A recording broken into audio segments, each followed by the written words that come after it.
মতানৈক্য কি নেই? আছে, কিছু তো থাকবে। বিভিন্ন রাজনৈতিক দল, তারা তো বিভিন্ন দল। জাতীয় ঐক্যমত কমিশনের সহসভাপতি অধ্যাপক আলী রিয়াজ জানিয়েছেন, আগামী জুলাই মাসের মধ্যে জাতীয় সনদ প্রণয়ন সম্ভব হবে। তবে তিনি মনে করিয়ে দেন, বাস্তবায়নের ধারা কি হবে তা নির্ধারণ করবে মূলত রাজনৈতিক দলগুলো নিজেরাই।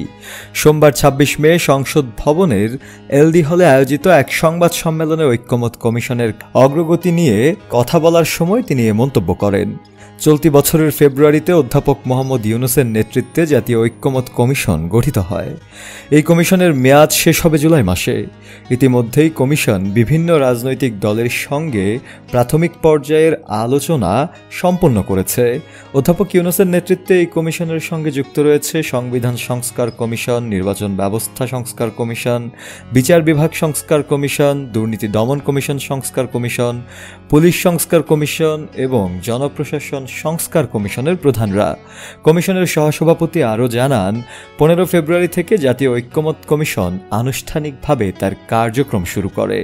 এই কমিশনের মূল দায়িত্ব হল সংশ্লিষ্ট রাজনৈতিক দলসহ বিভিন্ন অংশীজনের সঙ্গে আলোচনার মাধ্যমে গুরুত্বপূর্ণ কিছু কাঠামোগত সংস্কার বিষয়ে ঐক্যমত তৈরি এবং একটি জাতীয় সনদ খসড়া তৈরি করা।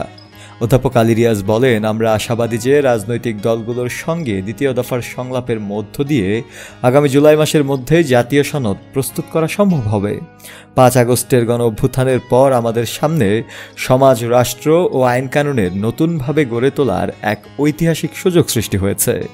আগামী প্রজন্মের স্বার্থে আমাদের ভোটাধিকার ও টেকসই গণতন্ত্র প্রতিষ্ঠার লক্ষ্যে যেসব গভীর সংস্কার প্রয়োজন, সেগুলো বাস্তবায়নের মাধ্যমে আমরা জুলাই অভ্যুত্থানে শহীদদের রক্তঋণ কিছুটা হলেও পরিশোধ করতে পারব বলে মনে করি। শফি আল মাওলা, কালের কণ্ঠ।